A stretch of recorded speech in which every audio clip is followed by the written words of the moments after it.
This lesson is going to be about the study of carbon, the atom carbon.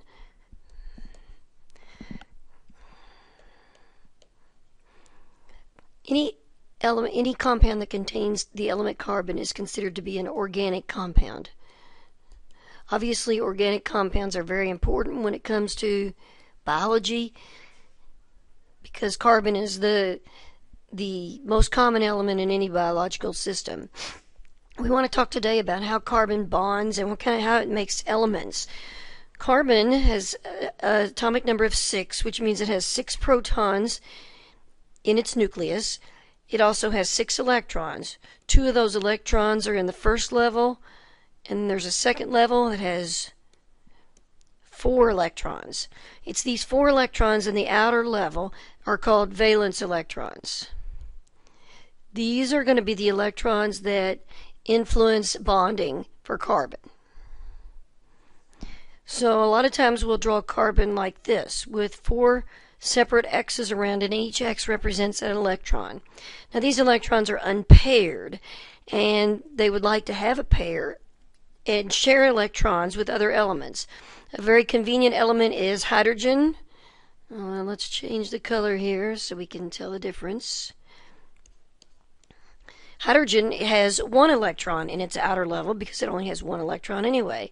So hydrogen will share its electron with carbon, and we will get what we call a covalent bond. Now there's 3 other electrons that carbon has. So carbon can also use 3 other hydrogens to make a complete molecule that would look like carbon bonded to 4 hydrogens. So every carbon is always going to have 4 bonds around it, 4 individual single bonds, or there could be other types of bonds called double or triple bonds, and we'll get into this in a minute. This particular compound is called methane. It is a chemical formula of CH4. Now hydrogen is not the only element that can combine with carbon. We can take carbon with its 4 electrons, and we can bond fluorine with it. Fluorine has 7 electrons, so it has this lone electron here which would like to share with the carbon, and if that were to happen, then I would have carbon. Oops, I went the wrong color.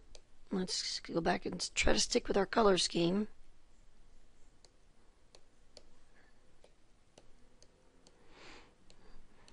And then I would have 4 fluorines that could bond with this carbon. Now the fluorines would also have 6 other electrons around them that didn't bond, and they would look like this.